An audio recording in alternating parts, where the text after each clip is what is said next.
მოგესალმებით ძვირფასო რადიო მსმენელებო, ეთერშია შუადღის პოლიტიკა, რადიოს სივრცეზე 98-სა და 5 FM-ზე.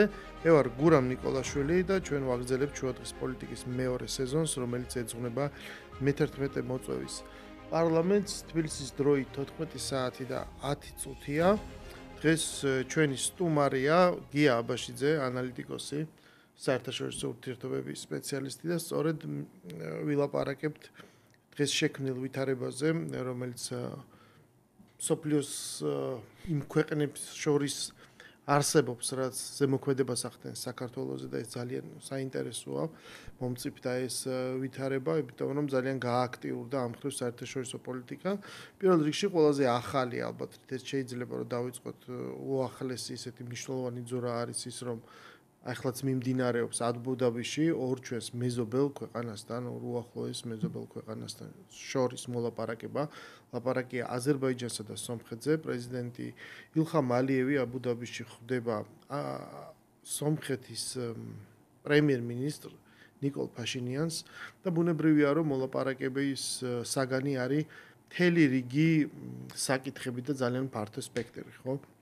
იმ თემატიკის, რაც ორ ქვეყანას შორის გააჩნია, სულ რაღაც გუშინ ეს ორი ქვეყანა იყო დაპირისპირებული, ისინი ომობდნენ, მაგრამ აზერბაიჯანის გამარჯვებით სეპარატისტულ ყარაბაღში დასრულდა კონფლიქტის ცხელი ფაზა, მაგრამ ეხლა ლაპარაკია იმაზე, თუ როგორ იქნება მომავლის არქიტექტურა და როგორ გააგრძელებენ ეს ქვეყნები ურთიერთობას. გაკვეთილი, რაც იცით რა დღეს მე აი ეს ვიდეო დავდე ჩემ სოციალურ ქსელზე, უბრალოდ სადაც მხოლოდ აი ხელის ჩამართვება და დასაწყისი არის წარმოდგენილი აი ამ შეხვედრის და პირველ რიგში მინდოდა ანუ არა შინაარსი შესვლა, არამედ უბრალოდ ფორმაზე, რომელიც დღემდე საქართველოში იმ ძალების მიერ, რომლებიც პირდაპირ პრაქტიკულად წარმოადგენენ პროქსი ძალებს, იმ დონორი ორგანიზაციების, რომელთაც აწლევლების განმავლობაში ისინი კვებავდნენ, მათ მიერ შემუშავებული არის მთელი რიგი დოქტრინა, შიდა პოლიტიკური სახელმძღვანელო, თუ რა არის სწორი და რა არის არასწორი და როგორ უნდა იქცეოდნენ პოლიტიკური ძალები, ხო?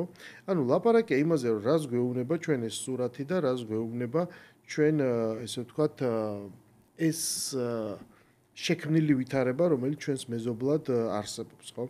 ეს ჩვენ გვეუბნება იმას, რომ თურმე გუშინ ბუკვალურად ორი ქვეყანა, რომლებიც იყო ბრძოლაში ერთმანეთთან ჩართული და ეს ბრძოლა როდესაც დამთავრდა, შემდეგ ამ ქვეყნებს აქვთ უნარი დასვან წერტილი და დაიწყონ ლაპარაკი არა სიყვარულზე, არა მეგობრობაზე, არამედ უბრალოდ საერთო ინტერესის გამონახვაზე და იმ ფორმატზე თუ როგორ უნდა გააგრძელონ ურთიერთობა.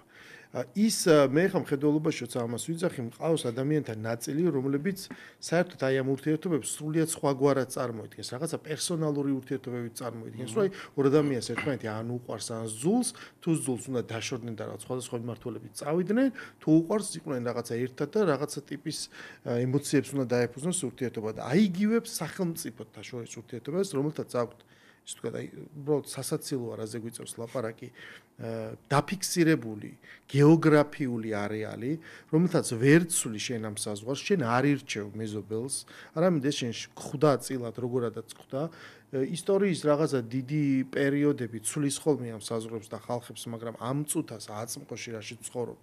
ეს არის უბრალოდ მოცემულობა, რომ ჩვენ გაგვაჩნია ეს 4 მეზობელი ქვეყანა და ზღვაზე გასასვლელი და ამას ვერაფერს ვერ ვუძებ. აქედან ორი ეს მეზობელი, ანუ ახერხებს თურმე ის, ანუ ისაც ჩვენთვის აკრძალულია. ამგვარად ფიქრი, ისინი ახერხებენ ერთმანეთთან დაჯდნენ, ერთმანეთს დაელაპარაკონ, მოიფიქრონ ფორმატი, ჩართონ უფრო დიდი ქვეყნები ამ პროცესში და ჩვენ ხედავთ თურქეთის ბზარ დროლს, ჩვენ ნახეთ ყარაბაღში გაიმართა კონფერენცია და ჩასული იყო ირანიც კი, რომელიც მართლა წინა დღეს ბრალსდებდა აზერბაიჯანს, რომ ისრაელმა დარტყმა შენი საჰაერო სივრციდან მოიტანა ჩემზეო, მათ შორის ანუ შენი საჰაერო სივრციდანაცო. და ჩვენ ვხედავთ სახელმწიფოს, რომლის იდენტობა იდგა ძალიან მნიშვნელოვან მარკერებზე. სომხეთის შემთხვევაში ეს არის 1915 წლის გენოციდი, რომლის გამოც თურქეთთან მას პრაქტიკულად არ ქონდა ურთიერთობა და იყო მისთვის მოსისხლე მტერი და მეორე ეს იდგა ბუნებრივია ყარაბაღის კუთვნილების საკითხზე და აქ უკვე აზერბაიჯანთან ქონდა.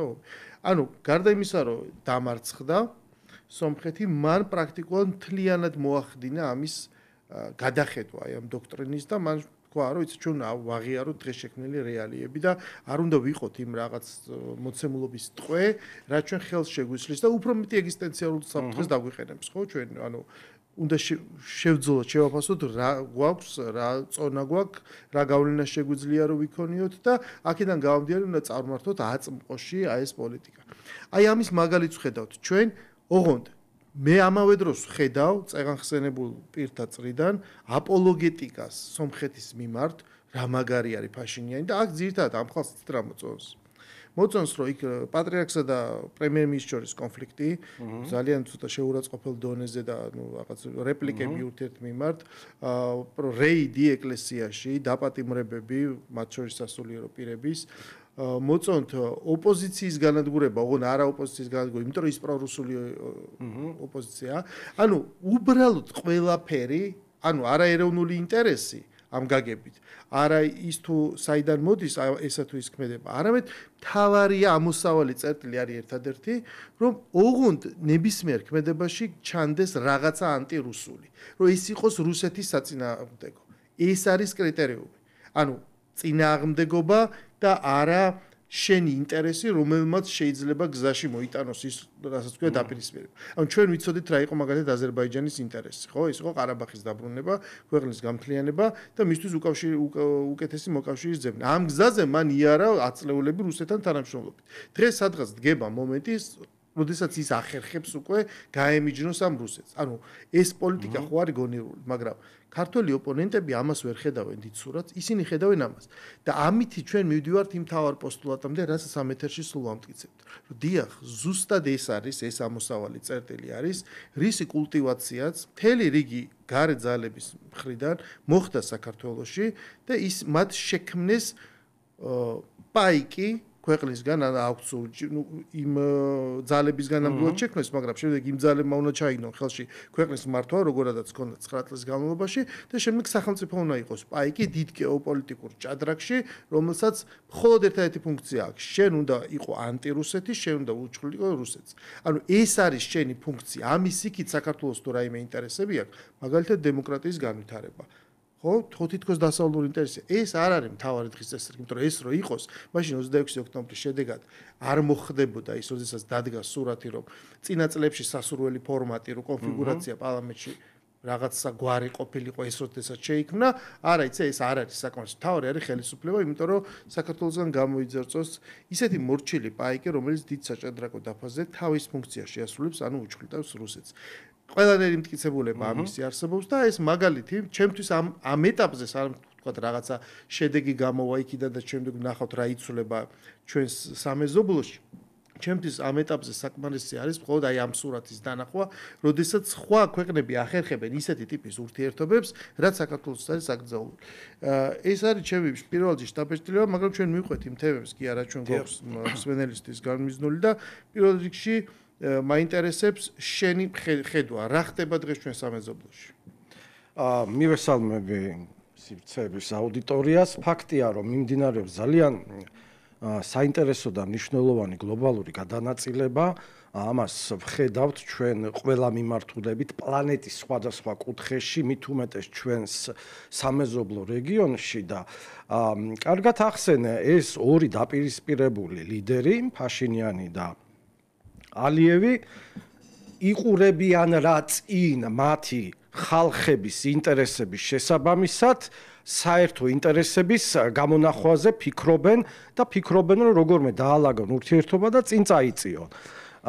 ნუ ეს დიპლომატიის პოლიტიკოსის ხელოვნებაა და ნუ ეხა რადიკალურ ოპოზიციას საქართველოში რაც შეეხება, ნუ ამათ უკვე ძალიან სასაცილო შიზოფრენიული ისეთ გამოხტომები აქვთ, განსაკუთრებით როდესაც მათი კომპეტენცია არ არის და მით უმეტეს ცოდნა ერუდიცია არ აქვს საერთაშორისო პოლიტიკაზე, საქართველოს ადარებენ სხვადასხვა ქვეყნებს, სურთ რომ აი ის რაღაცა მოდელის, რაც სხვაგან ხდება, გადმოიტანონ საქართველოში, ოღონდ როგორმე დაუპირისპირდნენ ქართულ ოცნებას.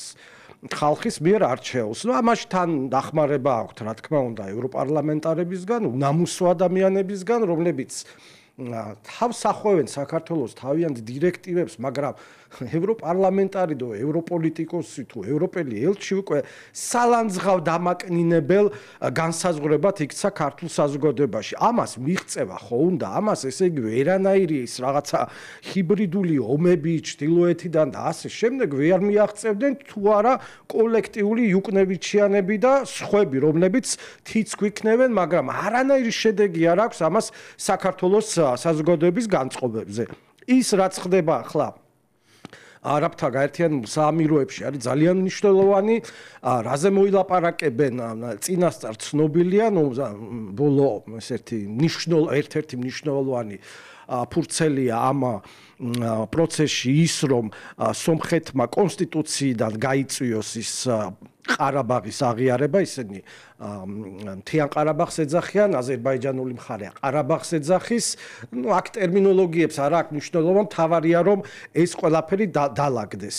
მაგრამ საგულისხმო ამ პროცესში ის არის ახლა სადამ შემოვიდოდი გავეცანი რამდენიმე დასავლურ პუბლიკაციას, რომ პირველად აი ამ სამშვიდობო მოლაპარაკებებში რუსეთის როლი არ არის. გასაგებია რომ აქ თურქეთს სურს რომ რეგიონში უფრო მეტი დომინანტი იყოს, ხდება ამ პროცესების გამრცობა თუნდაც აზერბაიჯანის მხრიდან, თუნდაც თქვათ ფართო რეგიონის მხრიდან და ის რომ ეს გლობალური გადანაწილება მიმდინარეობს და თურქეთს უნდა მეტი მნიშვნელობა შესძინოს თავის თავს როგორც რეგიონულმა ჰაბმა განსაკუთრებით ამ აღმოსავლეთ დასავლეთ დერეფანში მომწოდებელ ჩინეთთან ერთად ეს მეტყველებს რომ ძალიან ბევრი რაღაცები იცვლება თუმცა აი ამ ჩვენ ჭკუის კოლოფებს ჭყალებში ანალიტიკოსებს რადიკალურ ოპოზიციაში რატომღაც არ სურთ ხოლმე ბევრი რაღაცების წაკითხვა, აღქმა, წაკითხული შინაარსის გაგება და ასე შემდეგ, იმიტომ რომ ის რომ წარმოაჩინო რომ თითქოს აი ხა სომხეთმა გაიმარჯვა რუსეთზე და რუსეთს კუდით ქვაასროლინეს და გააგდეს რეგიონიდან, რა თქმა უნდა, არ არის სწორი. ყველას თავისი ინტერესები აქვს, ყველამ აი ამ დიდი ასე ვთქვათ ღვეზელიდან თავისი კუთვნილი ნაჭერი უნდა მიიღოს მისთვის უფრო მეტი, რა თქმა უნდა. თავიდან არის მოლოდინები მეტის მიტაცება, მეტის მიღება, თუმცა მერე შემდეგ ეს ყველაფერი ბალანსდება. მაგრამ აქ თავარია ის, რომ თუ შვიდობა ხანგრძლივი დაისადგურებს სამხრეთ კავკასიაში და ფართო რეგიონში, ეს ხო ყველას ინტერესებში არის. ისევე როგორც საქართველოზე გამავალი აღმოსავლეთ დასავლეთის დერეფანი, ისევე როგორც აი ამ ზანგეზურის დერეფანი, რომელზეც რაღაც ბევრს ეშინია და უფრო სწორად აი ამ რადიკალები წარმოაჩენენ, რომ აი ამით საქართველოს დაიღუპება ეს ალტერნატივა. ჩინეთს და ცენტრალურ აზიას იმდენი ტვირთები აქვს, რომ მარტო ეს ორი არ ეყოფა, ეს არის ალტერნატიული სათადარიგო მარშრუტები, როგორც საქართველოს გამავალი, ისე ეს სამხრეთი ზანგეზურის დერეფანი და ჩინეთს კიდევ სხვა უზარმაზარი სავაჭრო მარშრუტები აქვს, ხო, საზღვაო და ასე შემდეგ. ანუ უნდა იცნობდე ეკონომიკას, მინიმალური ცოდნა უნდა ქონდეს, რომ მე რაღაც ანალიზი აკეთო, დამახინჯებულად მოატყუო რაღაცებით ქართული საზოგადოება და უწინარესად საკუთარი მიმდევრები რადიკალურ ოპოზიციაში. კი ბატონო, შემდეგი თემა გარდა აი ამ ჩვენი ვიწრო რეგიონისა, გახლავთ ის რომ ის რამაც ეს ტექტონიკა გამოიწვია კავკასიაში, ბუნებრივია ის უკავშირდება რუსეთის მიერ დაწყებულ ომს უკრაინაში და იმ მდგომარეობას, რაც ახლა იქ არსებობს. იქ ვითარება არის მძიმე, რუსეთი ძალიან ნელა, მაგრამ მიიწევს ჯერჯერობით წინ. მოლაპარაკებების ცეცხლის შეწყვეტის შესახებ ჩვენ ნახეთ და ვერ დასრულდა წარმატებით, იმიტომ რომ პირობები, რომელიც მზად არის ქვეყნებმა მიიღონ, არის შეუთავსებელი.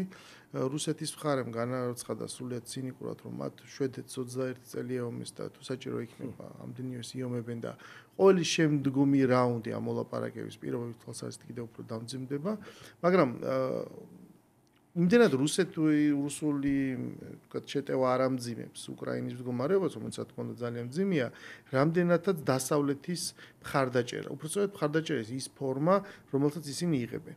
ჩვენ ვხედავთ რაღაც ბუნდოვან დამოკიდებულებას ამერიკის შეერთებული შტატების მხრიდან, პირდაპირ ეკითხებიან, მაგალითად თქვენ დააპაუზეთ იარაღის მიწოდება, ანუ მან თქვა რომ თითქოს არა, ანუ გაურბის პირდაპირ პასუხს მე CNN-მა ის დააბრალა რაღაცა, რომ ეს თავდაცვის მინისტრმა გააკეთა მსგავსი რა.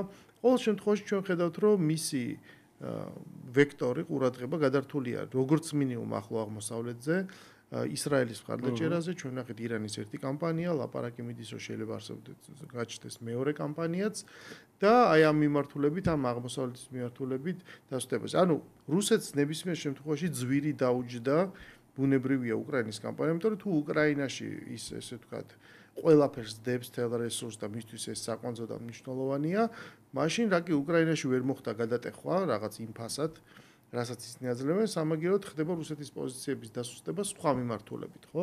და აგერ ჩვენ ვნახავთ, რომ სწორედ ამისი ექოა ბრიტანეთის მიერ ისტორიულად დაჭერილი, მხარდაჭერილი თურქეთის გააქტიურება, თურქეთიდან შემდეგ უკვე აზერბაიჯანის შეგულიანება, იმიტომ რომ სხვანაირად შეუძლებელია, რომ დამოუკიდებლად აზერბაიჯანის ხელა ქვეყანამ და მისი მდებარეობის მქონემ ესეთი როლი ითამაშოს. საფრანგეთისა და სომხეთის კავშირებით ცნობილია და როგორც ჩანს დღეს მოიძებნა რაღაცა კომბინაცია, რომელთაც აი ეს ძალიან მართლა გუშინდელი სერიოზული პრობლემები ჩვენ გვახსოვს აი აზერბაიჯანსა და საფრანგეთს შორის დაძაბულობის წერტილი, ხო? მათ შორის შორეულ კალედონიაში. ხო, აი შეუქმნა პრობლემა იმისათვის, რომ რაღაცა ეთქვა, მაგრამ ეს ყველაფერი როგორც ჩანს დავიწყებას მიეცა, იმიტომ რომ ლაპარაკი არის, აბა ეხლა რა კომბინაცია შეიძლება გავაკეთოთ, რითი შეიძლება ვიხეიროთ და არის თუ არა ის ეხლა იხსნება თუ არა ის ისტორიული ფანჯარა, შეაძლებლობის ფანჯარა, რომელთაც შეიძლება ახალი შეაძლებლობების მიღება და რაღაცის რეგიონში ბალანსის შეცვლა, აი როგორც 90-იანებში გაიხსნა და მაშინ მოხდა სვედა მილსადენის გაყვანა ჩვენს ტერიტორიაზეც, ხო? ეს საინტერესოა, მაგრამ ამ ყველაფერს წყვეტს, ვთქვათ, უკრაინის მდგომარეობა. სადაც ძალიან ბუნდოვანია ეს მხარდაჭერა და ჩვენ ხედავთ რაღაც რუსეთის პირიქით ირანზე შეტევამ და ისრაელის პოლიტიკამ მას გარკვეულწილად გაუხსნა კიდევაც რაღაცა ხელფეხი და ყოველდღიურად ხედავთ უკვე მეტნასრულ რაკეტას, რომელიც უკვე მხოლოდ სამხედრო ობიექტებს აღარ ხვდება. არამედ იქ ძალიან მძიმდება ეს ვითარება და უახლოვდება ჰუმანიტარულ კატასტროფას, ხო, იმიტომ რომ მშვიდობიანი მოსახლეობა იღუპება და უკრაინაც ცდილობს რომ შეინარჩუნოს ეს ფრონტის ხაზი, რაც ნიშნავს მეტი ადამიანის გაწვევას და ეს სერიოზული პრობლემად იქცა უკვე იქ, ხო? იმიტომ რომ პრაქტიკულად ნადირობა მიმდინარეობს ამ ახალწეულებზე. ანუ შენი აზრით რამდენ ხანს შეიძლება გაგრძელდეს ეს მოცემულობა, იმიტომ რომ მართალია ეს ცოტა არაჰუმანიტარული პოლიტიკაა, იმიტომ რომ ადამიანები ეწირებიან ამ საჭადრაკო პარტიას, მაგრამ ფაქტია რომ უკრაინაში რუსეთის გაჭედვა, ესე ვთქვათ, ევროპის მხრიდან, რასაც უკრაინა კი ეწირება, მაგრამ სამაგიეროდ როგორც ჩანს დასავლეთის ხელფეს უხსნის სხვა მიმართულებით წამოიწყოს გარკვეული სვლები. როგორც ჩანს ეს განაწილება მიმდინარეობს, ეს აშკარად ჩანს ქმედებებით, ძალიან სამწუხაროა რომ მართლა რაკეტების და ბომბების და ჭურვების წვიმა მიმდინარეობს კიევზე, ხარკოვზე, სხვადასხვა დასახლებულ პუნქტებზე და რა არის ახლა რუსეთის პოზიცია? არის ხისტი შეუვალი. მას უნდა უკრაინის ნეიტრალიტეტი, დემილიტარიზაცია და იქ არ უნდა არც ერთი დასავლელი სამშვიდობო ძალების გამოჩენა და უნდა რომ უკრაინამ მოაწეროს რუსეთთან ხელი სამშვიდობო ხელშეკრულებას, მაშინ როდესაც აღმოსავლეთ და სამხრეთ ნაწილებს მიიტაცებს კრემლი. უკრაინას სურს ზავის დადება, იქ 30 დღიანია, რამდენიმე კვირიანი, მაგრამ აი ამაზე ვერ შეთანხმდე.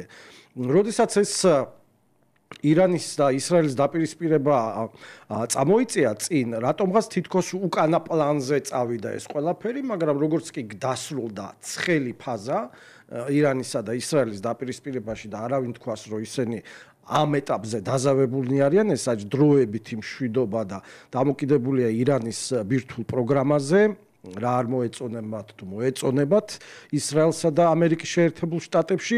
შესაბამისად, აქ ძალიან ცინიკურად კი გამომდის, იყო ჩაღა და გააქტიურდა პუტინი უკრაინის მიწა-წყალზე და მართლა დასასრულია არ ჩანს ამ ყველაფრის. კი ბატონო, დადის ზელენსკი სხვადასხვა ევროპულ დედაქალაქებში, ჩადიან მასთან დასავლელი პოლიტიკოსები, მაგრამ როგორც ჩანს და თვითონ ეს დასავლელი აქტორები აღიარებენ, რომ იმდენ იარაღს და იმდენ დახმარებას ვერ მიაწვდის ცალკე ევროპული ბლოკი, ვიდრე ამას ამერიკა აკეთებდა. სწორად აღნიშნე, რომ ტრამპის პოზიციაც რაღაც გაუგებარია. გუშინ ზუსტად თქვა, რომ არა ჩვენა შეგვიწყვეტია თავდაცვითი, ასე თქვა, შეიარაღება სჭირდებათ, იმიტომ რომ ძალიან ინტენსიურად თავს ესხმის რუსეთი უკრაინას. მაშინ ის რა განცხადება იყო მანამდე, ხო? ნუ ეხლა იქ პენტაგონს დაბრალდა თუ ვიღაც თერთ სახში აკრედიტებულ ჟურნალისტს, ეს უკვე სხვა საქმეა, როგორც ხდება ხოლმე ჩაულებრივ სიტუაციებში, მაგრამ აქ ვერ ხედავთ ჯერჯერობით იმის ნიშანწყალს, რომ პუტინი და ტრამპი შეხვდნენ ერთმანეთს, რომელიმე ნეიტრალურ სახელმწიფოში, იმიტომ რომ ასეთი შეხვედრისთვის საკითხები უნდა იყოს მომზადებული და მარტო ფოტოსესიისთვის ასეთი შეხვედრების გამართვა არ ხდება. რასაკვირველია, როგორც მანამდე აღვნიშნეთ, ალიევისა და ფაშინიანის შეხვედრა რა თქმა უნდა მომზადებული იყო და არა ისე ჩასულან, რომ მართლა დაფიქსირებულიყვნენ ტელეაუდიტორიის წინაშე.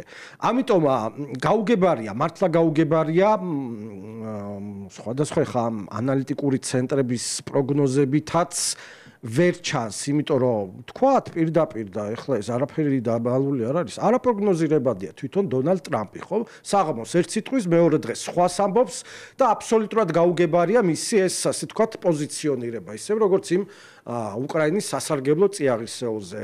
რა პროგრესია იქა დღემდე არ ვიცით, ხო? ბევრი შეკითხვა არის, მაგრამ ის რომ ეს, ასე თქვათ, ინერტულია სამშვიდობო პროცესის მოგვარება, ეს ძალიან ცუდია. შენახსენე შვედეთთან რუსეთის დაპირისპირება, უფრო ადრე ლავროვმა ცინიკურად თქვა, რომ მე რა ისრაელ-პალესტინის ომი ნახეთ რამდენი ხანი გრძელდებაო და ჩვენ შეგვიძლია ამის ასეთ ფორმაში შენარჩუნება. მაგრამ იღუპება ხალხი, სახი ჩრდება, ოჯახები, ეკონომიკა ჩამოქცეულია და ეხლა იქ რამდენ მილიარდს მისცემენ, დააკლებენ, მიამატებენ, გამოაკლებენ, მით უმეტეს უზარმაზარი კორუფციული სკანდალებია უკრაინის პოლიტიკურ ისტაბლიშმენტში, ეს ამის, ასე თქვათ, გვირაბში სინათლე სამწუხარო ჯერჯერობით ამ მოცემულობით არ ჩანს, თუმცა, როგორც თქვი, ცვალებადია სამყაროში მიმდინარე გეოპოლიტიკური ცვლილებები. ტრამპის განცხადებებზე დაყრდნობა ალბათ ძალიან რთულია, იმიტომ რომ მართლა ურთიერთგამომრიცხავს და ძალიან ბევრს ლაპარაკობს. დიდი დოზა აქ უჭირავს უბრალოდ რაღაც ინგლისური ტერმინი როა attention whore, ხო ხდება. უბრალოდ ყურადღების მიღებას, იმიტომ რომ ეს უყვარს ეს პოზიცია. შეიძლება ირგებს ხოლმე სტენდაპერის როლს და ყვება გრძელ რაღაც სასაცილო ისტორიებს. ანუ ამ რამპის ჩირაღდანზე აქვს სერიოზული გართულება და ამის პარალელურად ჩვენ ვხედავთ, რომ მისი პოლიტიკა ხასიათდება იმით, რომ სხვადასხვა აუდიტორიას ცდილობს, რომ კოჭი გაუგოროს. ცალკე ისრაელს, ცალკე ტელეკოლიგარქებს, ცალკე ევროპას, ეგრეთ წოდებულ deep states, რომლის ინტერესებიც ასევე მანამდე დააკმაყოფილოს, თუმცა ის აქ ლავირებს. ანუ საბოლოო ჯამში, როდესაც ადამიანი ესეთი არათანმიმდევრულია, მაშინ ყველაფერი უნდა შევაფასოთ იმ შედეგებით, რაც რეალურად დგება.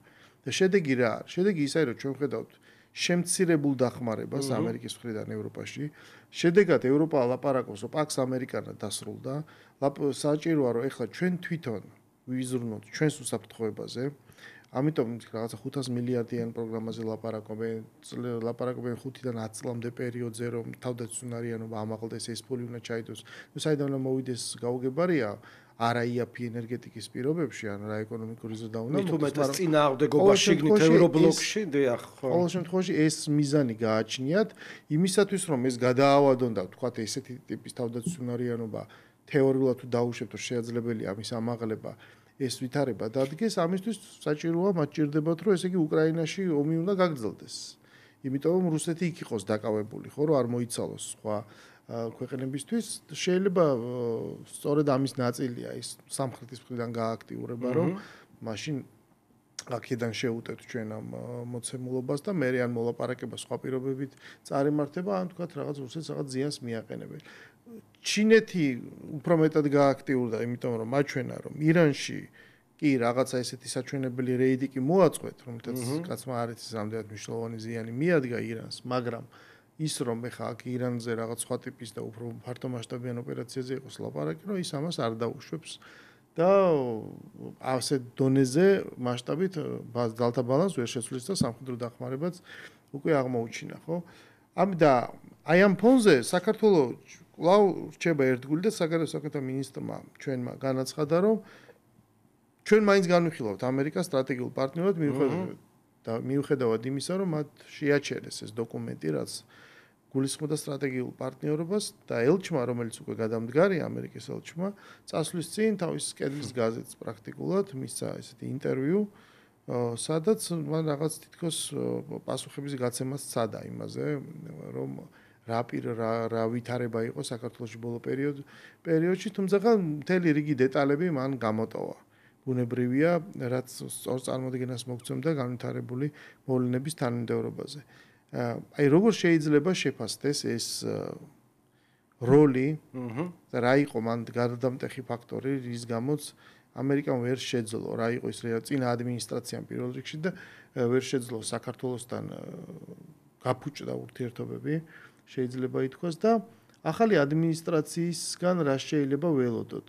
მე მაინც გონია, რომ ალბათ რაღაც ვითარება ჩვენთან ადგილობრივი თვითმმართველობის არჩევნების შემდეგ შეიცვლება, რაც ნიშნავს, რომ როდის დანიშნავენ ახალ ელჩს, როდის შედგება ეს ურთიერთობები. ხა მანამდე აქვთ მათ იმის საშუალება, რომ წინა რამდენიმე წლის წინ საერთოდ 2 წელი არ იყო ელჩი დანიშნული, ხო გვახსოვს ეს ჩვენ. შენანელი მოლოდინი გაქვს, რას გვეუბნება, რას გვასწავლის ჩვენ მთელი ეს საერთაშორისო ურთიერთობები, ასეთ შემთხვევაში რა შეიძლება ველოდეთ. არავინ იფიქროს გულუბრყვილოდ, რომ მარკო რუბიოს სახელმწიფო მდივნობით, აი ამ დიდ მონსტრში, სახელმწიფო დეპარტამენტში, ამ deep state-ის გავლენები დაკნინდა. ბუნებრივია, იქ იმდენი დეპარტამენტი და იმდენი განყოფილებაა, რომ ყველაფერს რუბიო და მისი ვიწრო წრე ვერ მიადევნებს თვალს. ზუსტად მე პირადად ასე უყურებ, რომ ელჩი დანიგანიმს პენსიონერი ელჩი დანიგანი ახმოვანებს იმ deep state-ის გზავნილებს, რაც იყო ადრეც და ახლაც არის ეს მავნებლური და განსაკუთრებით იქ ივანიშვილის ფაქტორზე იყო ხსენება, რომ თითქოს მისი ვარაუდია, პენსიონერი ელჩის ამერიკის პენსიონერი ელჩის ვარაუდია, რომ ივანიშვილს საკუთარი კაპიტალის გადარჩენა ურჩევნია, ვიდრე სახელმწიფო ინტერესები, რაც აბსოლუტურად პირიქით არის და ეხლა რაღაც სანქციების მოთხოვნა მორიგ ჯერზე, არ ვიცი მე-7 ჯერზე ევროპარლამენტიდან ზუსტად ეს არის. ივანიშვილი ისედაც სანქცირებულია თაღლითი შვეიცარიის ბანკის მეშვეობით, რომელიც ის თანხები არბიტრაჟების, საერთაშორისო არბიტრაჟების გადაწყვეტილების მიუხედავად მაინც არ დაუბრუნდა მას. ეხლა რომელა ასე თქვა სახელმწიფო ინტერესებზე თუ რომელ პირად ინტერესებზე უпростоრად ლაპარაკობს დანიგანი, როდესაც ცილს წამებს მორიგ ჯერზე, როგორც მისი წინამორბედი დეგნანი სწამებდა ცილს ბიძინა ივანიშვილს, მაგრამ ვერ მოინელეს და ზუსტადაც ეს წინა ადმინისტრაციის პირობებშიც იყო ის, რომ საქართველოს არ არის მათი მორჩილი პაიკი, არ არის საქართველოს ის არასამთავრობო ორგანიზაცია NGO, რომელსაც თფულს აძლევ რაღაცა დონაციებს უკეთებ და შენ ასე თქვა პროგრამის და შენი გეგმის მიხედვით უნდა იმოქმედოს. ეს განსაკუთრებით გააფთრებული წინააღმდეგობა გამოჩნდა 2022 წლის გაზაფხულიდან, გვახსოვს ის 3 საათიანი შეხვედრა წინა ელჩისა და ბიძინა ივანიშვილის, როდესაც წინა ელჩი უარყოფდა, შემდეგ ქართული ოცნების დამფუძნებელს მოუხდა ამის ასე თქვა აღიარება და თქმა, რომ 3 საათის განმავლობაში საქართველოზე იყო ზეწოლა, რომ ჩართულიყო ეგრეთ წოდებული მეორე ფრონტის ფაზა და ასე შემდეგ და ასე შემდეგ. შესაბამისად, აი ეს უნისონში არის ეს გადაწყვეტილებები, ხო, და განცხადებები, როგორც ევროკრატიიდან, ასევე სახელმწიფო დეპარტამენტიდან, რომ როგორმე დასაჯონ საქართველოს მოსახლეობა, საქართველოს საზოგადოება ჭკუა ასწავლონ, სისულელები თქვან, რომ ვითომ სალომე ზურაბიშვილი არის ლეგიტიმური პრეზიდენტი, ვითომ სააკაშვილი, რომელია ლეგიტიმური პრეზიდენტი გაუგებარია, მაგრამ აქ კიდევ ერთი მნიშვნელოვანი რაღაცა არის.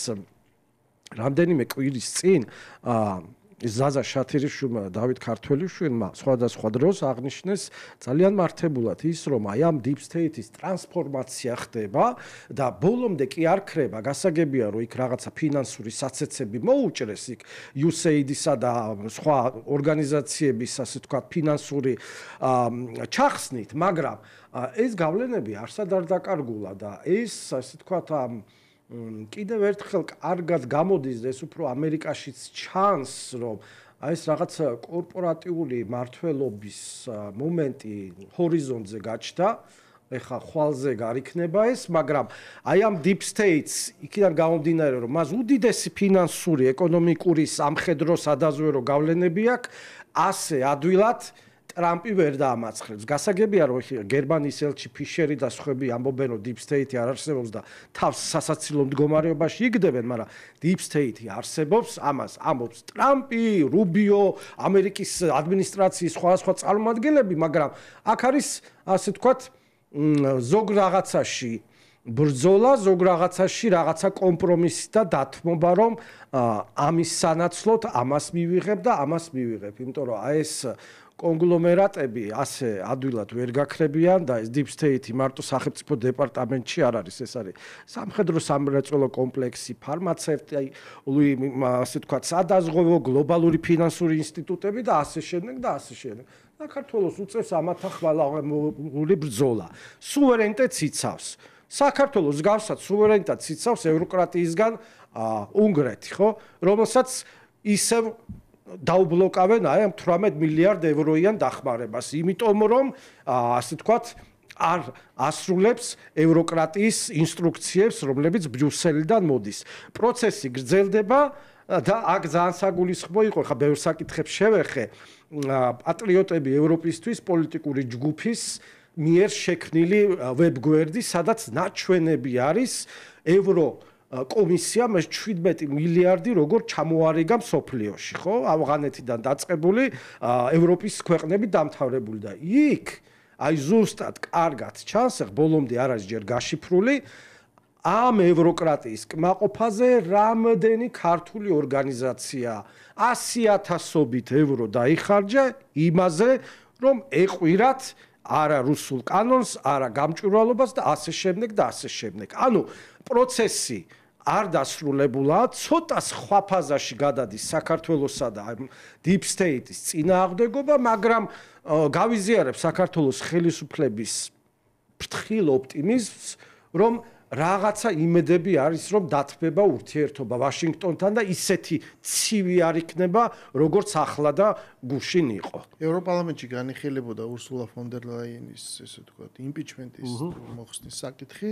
ეს წინადადება ბუნებრივია ჩავარდა დღეს და ის გააგრძელებს ამ კომისრობას, რომელიც მერტაც არსებობს სერიოზული კრიტიკა და სკეპსისი. ცარიელ დარბაზში ჩვენ ნახეთ საქართველოს შესახებ რეზოლუციის განხილვა, შემდეგ პარტიულად კენჭისხრა და რამდენიმე ასეული ხმა ბუნებრივია პარტიაში, რომ კონსენსუსი არსებობს, მხარდაჭერა ამ რეზოლუციამ მოიპოვა, სადაც არის, რა თქმა უნდა, კრიტიკა გამოთქმული საქართველოს მიმართ, ევროპას არ მოწონს ის ვითარება და ის პირდაპირ ვთქვათ მართველი გუნდი, რომელიც მართავს ქვეყანას და რომელიც უარს ამბობს მისთვის რაღაცა გაწერილი პაიკის როლის შესრულებაზე, ხო? აქედან გამომდინარე ეს რეზოლუცია არის ახალისება იმ რაღაც დესტრუქციული ძალების, ვინც ეს ვითარება ევალება რომ შეცვალოს. მაგრამ ის პროცესი რაც განვითარდა და რაც აჩვენა ქვეყანამ და ის კრიზისი რასაც გაუძლო და დღეს ეს კრიზისი მინავლებულია და ეს პროტესტი და წინააღმდეგობაც, იმიტომ რომ ამ პროცესში ხალხმა დაინახა ხო სინამდვილეში რა დევს მაგიდაზე და რა დღის წესრიგებს შორის მიმდინარეობს დაპირისპირება. ამის მიუხედავად ჩვენ ხედავთ რაღაცნაირად სხვა ტიპის მხარდაჭერას, ანუ სიტყვით კრიტიკას, ანუ რომ სალაპარაკო მისცენ ერთის მხრივ ოპოზიციას და ჩვენ ხედავთ ორად გაყოფილ ოპოზიციას. ჩვენ ხედავთ ქუჩის ოპოზიციას, ისე დავარქვათ, უფრო რადიკალურ ძალებს და მეორე ასევე რუსოფრენიით გაჟღენთილ უკვე სისტემურ პოლიტიკურ ძალებად გარდაქმნის სურვილის მქონე პარტიებს. ლაპარაკი არის ლელოსა და გახარიაზე, რომელთაც საკუთარივე პარტნიორების მხრიდან ბულინგის პირობებში მაინც თქვეს, რომ ჩვენ მივიღებთ არჩევნებში მონაწილეობას, ხო? აქედან გამომდინარე, ამათ ზურგს უკან მდგომი მმართველები ფიქრობენ, რომ იცით რა არის საქართველოს აჩვენა, რომ მას შეუძლია ამ კრიზისის გადალახვა, რაც შეიქმნა არჩევნების შემდეგ. ისინი ახლა ამ არჩევნებსაც ნებისმიერ შემთხვევაში ეს არის ხელისუფლების ლეგიტიმაცია კიდევ უფრო მეტად, იმიტომ რომ არჩევნებზე მიდის ადამიანები. შენ რაც არ უნდა თქვა რომ ამ არჩევნებში ჩვენ არ ვინდობით ცესკოს, ჩვენ არ ვინდობით ჩატარებულ რაღაცა არჩევნებს. ამ ფონზე შექმნილ ფონზე, როდესაც მოქალაქე საქართველოსი დგება და ყოველს თვალწინ მიდის და ხმას აძლევს, ანუ მიიღებს მონაწილეობას, ეს არის ლეგიტიმაციის წყარო. ყველა სახელმწიფოში, აი და არა დემოკრატიულშიც კი, მოქალაქის ქცევა არის მთავარი წყარო ლეგიტიმაციის. და ანუ ამას ვერაფერი ვერ შეცვლის. რაც უნდა შენ მე იძახო რომ მე არ წამს რიცხვების, რომ თქვათ 1,001,000 ადამიანი კი არა, მილიონი ადამიანი მივიდა, ეს უკვე სპეკულაცია არის, იმიტომ რომ პირდაპირ ეთერში დავინახავთ ჩვენ ყველა ადამიანი თვითონ იხილავს საარჩევნო უბნებზე იმ ხალხის ნაკადს ვინც მივა და ეს ნიშნავს არა მხოლოდ უბრალოდ არჩევნებში მონაწილეობის მიღებას, არამედ ეს ნიშნავს მხარდაჭერას იმ პოლიტიკის მიმართ, იმ მოცემულობის მხრიდან, რაც გააჩნია დღეს მართლ ძალას. მათ იციან დასავლეთში ეს გარდაუვალია, ხო, 4 ოქტომბერს ეს აქტი აღსრულდება. აქედან გამომდინარე, ესე იგი საჭიროა შენ გააგრძელო ქუჩის პროცესს და ამისთვის გამოყო შესაბამისი ძალები, მეორეს მხრივ ხვალდაზე გრაშობი, იმიტომ რომ ვინც არ მიიღებს მონაწილეობას, ისინი ბუნებრივად გაქრებიან, ხო?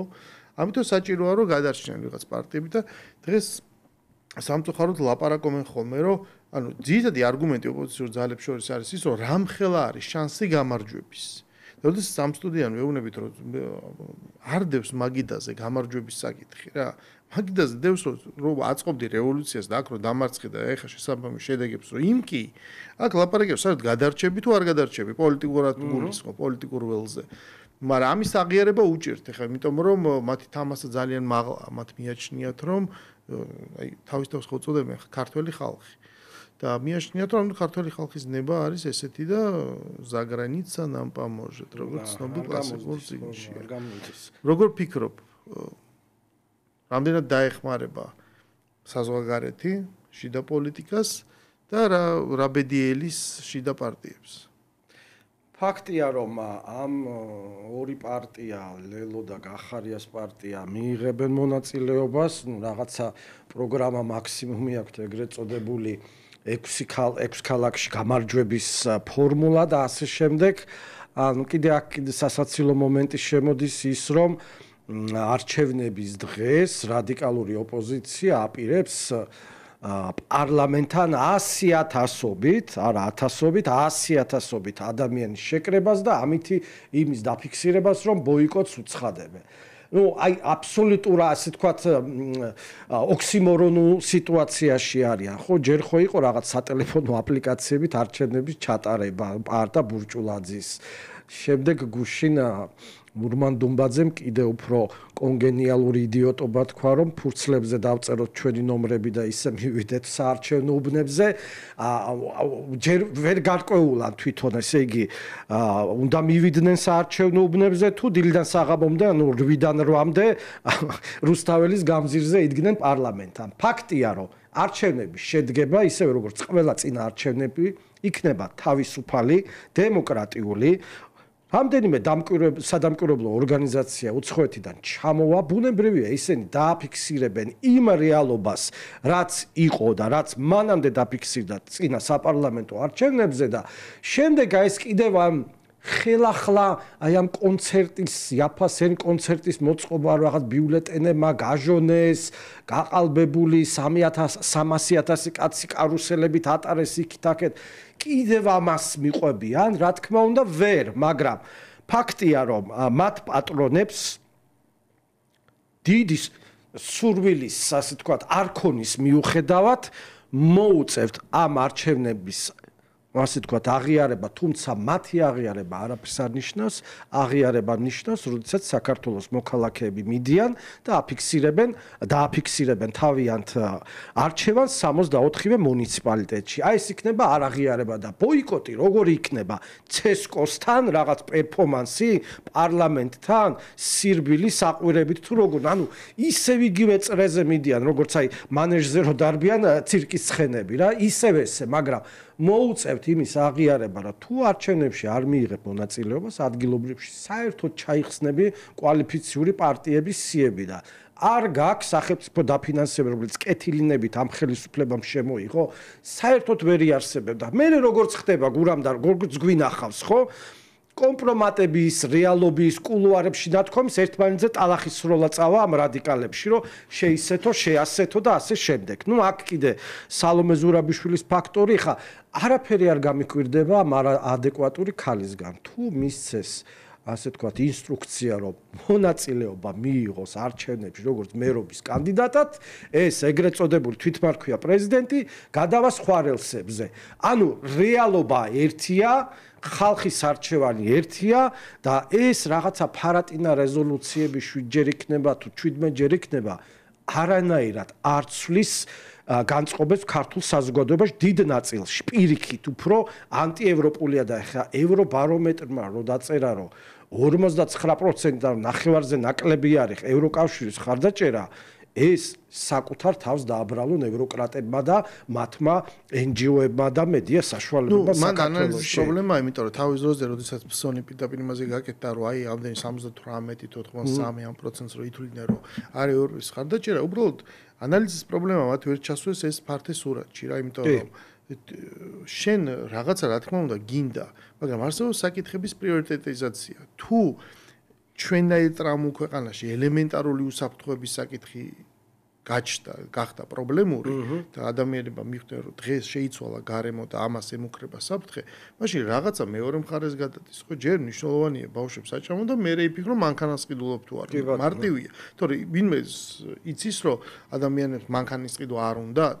ანუ აი ამ პრიორიტეტების ანალიტიკური შეფასება ვერ მოხდა და მათ გააკეთეს ფსონი იმაზე, რომ აი ხალხი ეხლა ადგება და ამ ფონზე რაღაც აი ბრმად ესე პროევროპულობას დაუჭერს მხარს, აი პოლიტიკას, ხო, იმ პარტიებს, რომლებსაც ჯერ ესეთიც ძალიან ტოქსიკური წარსული აქვს და დღეს რატომღაც გაახვიეს ამ ფსევდოპროევროპულ შლეიფში. თან აი ამ ევროფასეულობების ფორმალურმა, ასე თქვა, პრომოუტერებმა, ამ არასამთავრობო ორგანიზაციებმა, წინა კვლევებში ხა NDI იყო თუ აი არა, ინსტიტუციურად ქონდათ ყველაზე დაბალი რეიტინგი.